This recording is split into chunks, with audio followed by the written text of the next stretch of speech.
Well, you think about this.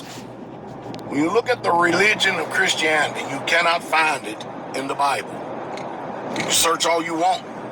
It's just simply not there. The Bible is simply a book about the Israelites who have been in exile because of their rebellion against the law, statutes, and commandments of the Most High Yah. They just simply did not want to obey Yah. That's my people. Stubborn, stiff-necked, stout-hearted.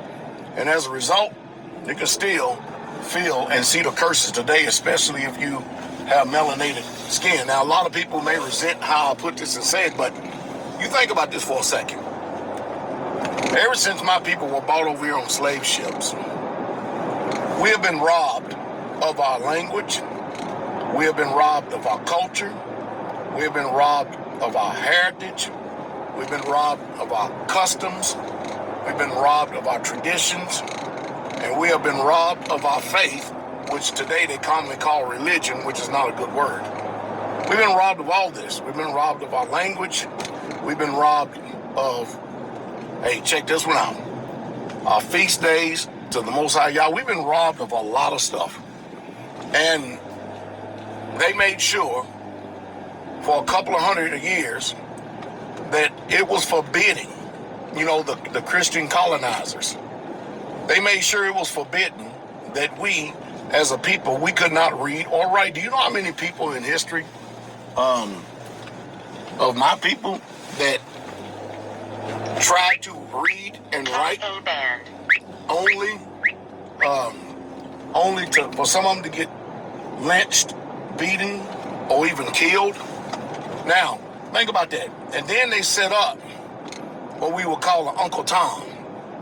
And Uncle Tom was that buck dancing Negro that would get up and preach the Bible, and they would have Massa sitting in the church to make sure that he preached the Bible the Christian way. And I know a lot of people today, since you don't care about history and you've never been there and you never really truly have, read the Bible, all you've done is follow traditions of men. It is assumed that what is commonly believed today is right.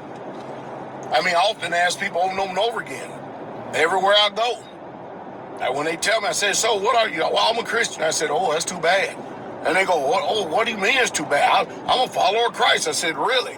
I said, you sure you want to talk about this? Because then they'll say, oh, yeah. Let's talk about this. And of course, I go into it, and the first thing I say is, good, I'm glad you want to talk about it. I said, have you ever read in the whole of the Bible, from Genesis to Revelations, have you ever read in one place where the Israelites, the disciples, the taught ones in the book or have you ever read it if there was a law that commanded us, or even insinuating, or even pointing to us, or even implying that we should celebrate Christmas, Easter, or Sunday?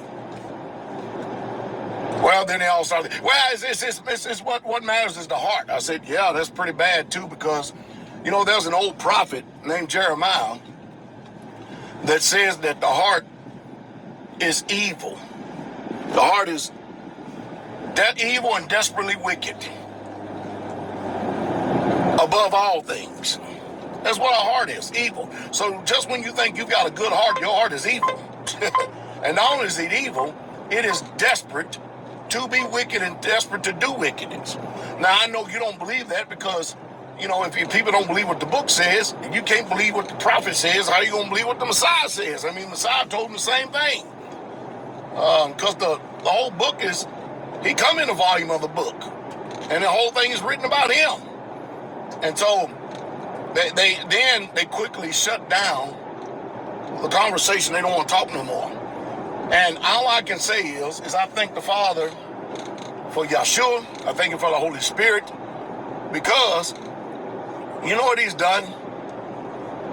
In this late hour that we're in this generation, he has used this big mouth right here to open up the understanding. Now all I do is preach. And somebody said, what do you mean preach? Well, faith come by hearing, hearing come by the word of Yah. And how can he hear without a preacher? And how can he preach except he be sent? See, I'm one that was sent by the Father. And I preached the truth, the unadulterated, uncompromising truth with no apologies. I remain unapologetic about preaching and teaching the truth, unconcerned about how people's emotions and feelings feel about it, because, I mean, the book